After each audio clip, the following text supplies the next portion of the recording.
friends, welcome to our channel PALLIYUTHU. இன்னைக்கு நம்ம சேனல்ல ஒரு சூப்பரான கொத்தமல்லி சாதம் இதை எப்படி செய்யறது அப்படிங்கறத பார்க்கலாம் வாங்க.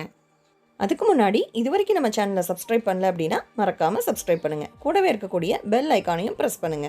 இப்போ கொத்தமல்லி சாதம் செய்யறதுக்கு நம்ம அரிசி ஊற போட்டுக்கலாம். இது வந்து பாத்தீங்க அப்படினா செகண்ட் கிரேட் பாஸ்மதி ரைஸ்ங்க. அதனால நான் தாளிக்கும் போது நான் ஊற போடுறேன். நீங்க நார்மல் சாப்பாட்டு அரிசியில செய்யற மாதிரி இருந்துச்சுனா ஒரு அரை மணி நேரத்துக்கு முன்னாடியே நீங்க வந்து ஊற போட்டுக்கோங்க.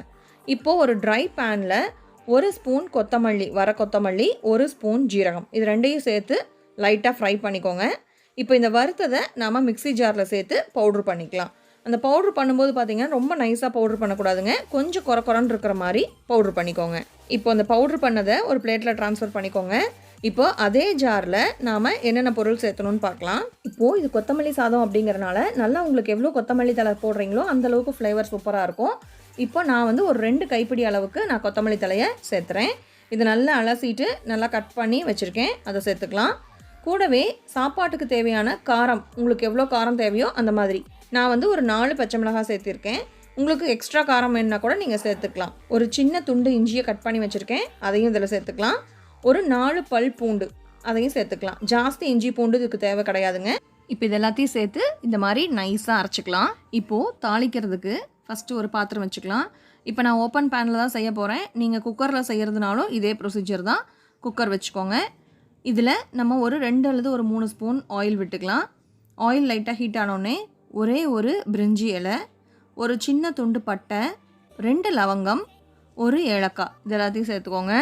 இது கூடவே தாளிக்கிறதுக்கு கொஞ்சமாக கடுகு, கொஞ்சம் கடலைப்பருப்பு, கொஞ்சம் உளுத்தம்பருப்பு. உங்களுக்கு நல்லா கிறிஸ்பியாக நடுவில் சாப்பிடும்பொழுது வேணும் அப்படின்னா நீங்கள் இதை நிறையா கூட சேர்த்துக்கலாம். அதுக்கப்புறமா நம்ம ஏற்கனவே பொடி பண்ணி வச்சுருந்த இந்த பொடி, கொத்தமல்லியும் ஜீரகமும் வறுத்து பொடி பண்ணி வச்சோம் பார்த்தீங்களா, அந்த பொடியை இந்த எண்ணெயிலேயே போட்டுக்கோங்க. இதெல்லாம் நல்லா லைட்டாக ஃப்ரை பண்ணி விட்டுக்கலாம்.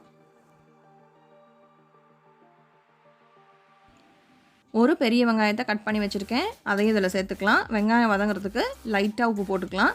இதை நல்லா வதக்கி விட்டுக்கோங்க. வெங்காயம் ரொம்ப வதங்கணும்னு அவசியம் கிடையாது. ஓரளவுக்கு வதங்கினோடனே நாம் அரைச்சி வச்சுருக்கக்கூடிய அந்த கொத்தமல்லி தழை, பச்சை மிளகாய் எல்லாம் போட்டு அரைச்சி வச்சுருக்கீங்களா, அந்த விழுதை இதில் நம்ம சேர்த்துக்கலாம். இப்போ இந்த விழுது பார்த்திங்க அப்படின்னா நல்லா கொஞ்சம் நேரம் வதங்கணும்.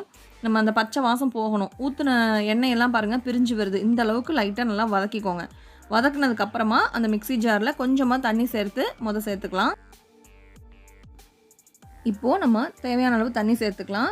பாஸ்மதி அரிசிக்கு வந்து 1 டம்ளருக்கு 1.5 டம்ளர் தண்ணி வச்சிங்கன்னா போதுமாக இருக்கும். இப்போது நாம் 2 டம்ளர் எடுத்துருக்கோம், அதனால் 3 டம்ளர் நம்ம தண்ணி சேர்த்துக்கலாம்.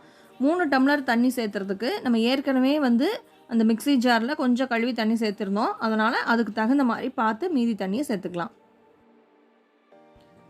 தேவையான அளவு உப்பு சேர்த்துக்கலாம்.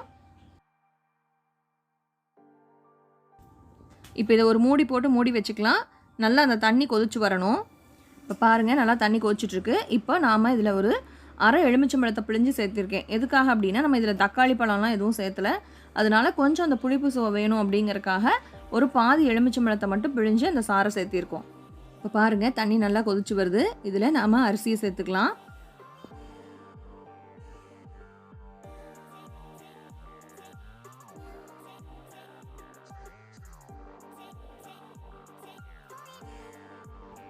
இப்போ இது நம்ம ஓப்பன்லேயே வேக வைக்கலாம். இப்போ பாருங்கள் நல்லா கொதித்து வெந்துட்டுருக்கு. அந்த அரிசி ஒரு முக்கால் தான் நல்லா வெந்ததுக்கு அப்புறமா நாம் தம் போடணும். அதனால் கொஞ்சம் நேரம் அப்படியே வேகட்டும். இப்போ பாருங்கள் எல்லாம் ஓரளவுக்கு நல்லா வெந்து அந்த தண்ணியெல்லாம் கொஞ்சம் சுண்டி வந்துடுச்சு. இப்போ வந்து நம்ம இதில் தம் போடணும். இந்த நல்லா உப்பெல்லாம் கரெக்டாக இருக்கான்னு செக் பண்ணிக்கோங்க. அப்படி இல்லை அப்படின்னா தூள் உப்பு கொஞ்சமாக தூவி விட்டு கலரி விட்டுருங்க. இதெல்லாம் நல்லா மிக்ஸ் பண்ணி விட்டதுக்கப்புறமா நல்லா சமன்படுத்தி விட்டுருங்க. சமன்படுத்தி விட்டுட்டு அடியில் ஒரு தோசைக்கல்லை வச்சுட்டு நீங்கள் மேலே நல்லா ஏர் டைட்டாக இருக்கிற மாதிரி மூடியை போட்டு நீங்கள் மூடி வச்சிடலாம். அந்த தோசைக்கல் வச்சதுக்கப்புறமா ஃபஸ்ட்டு ஒரு 5 நிமிஷம் நல்லா கல் ஹீட் ஆகிற வரைக்கும் அடுப்பை வந்து ஃபுல் ஃப்ளேமில் வைங்க. அதுக்கப்புறம் கல் சூடானதுக்கப்புறமா ஒரு 10 நிமிஷம் சிம்மில் வச்சுக்கோங்க. சிம்மில் வச்சதுக்கப்புறமா 10 நிமிஷம் கழித்து நம்ம ஸ்டவ் ஆஃப் பண்ணிடலாம். இப்போது நம்ம ஓப்பன் பண்ணிவிட்டு கொஞ்சமாக மேலே நெய் விட்டு கிளறி விட்டுக்கோங்க. நம்மளுடைய சூப்பரான கொத்தமல்லி சாதம் ரெடி. பொதுவாகவே கொத்தமல்லி சாதம் அப்படின்னா சட்னி மாதிரி செஞ்சு சாதத்தில் போட்டு கலருவாங்க. ஆனால் அதை விட இது வந்து சூப்பரான டேஸ்ட்டில் இருக்கும். கண்டிப்பாக ட்ரை பண்ணி பாருங்கள். இந்த டிஷ் உங்களுக்கு பிடிச்சிருந்துச்சு அப்படின்னா லைக் பண்ணுங்கள், உங்கள் ஃப்ரெண்ட்ஸ்க்கு ஷேர் பண்ணுங்கள். எப்படி இருந்துச்சுன்னு சொல்லிட்டு கமெண்ட் பண்ணுங்கள். இது வரைக்கும் நம்ம சேனலை சப்ஸ்கிரைப் பண்ணல அப்படின்னா மறக்காமல் சப்ஸ்கிரைப் பண்ணுங்கள். கூடவே இருக்கக்கூடிய பெல் ஐக்கானை ப்ரெஸ் பண்ணுங்கள். அப்போ தான் நம்ம போடக்கூடிய எல்லா வீடியோஸும் உங்களுக்கு நோட்டிஃபிகேஷனில் கிடைக்கும். சுவையாக சமைங்க, சந்தோஷமாக சாப்பிடுங்க. ஃபுட் மட்டும் வேஸ்ட் பண்ணாதீங்க. இதே மாதிரி இன்னொரு இன்ட்ரெஸ்டிங்கான வீடியோவில் நான் உங்களை வந்து சந்திக்கிறேன். அது வரைக்கும் பாய் ஃப்ரம் சசிகலா தினேஷ்.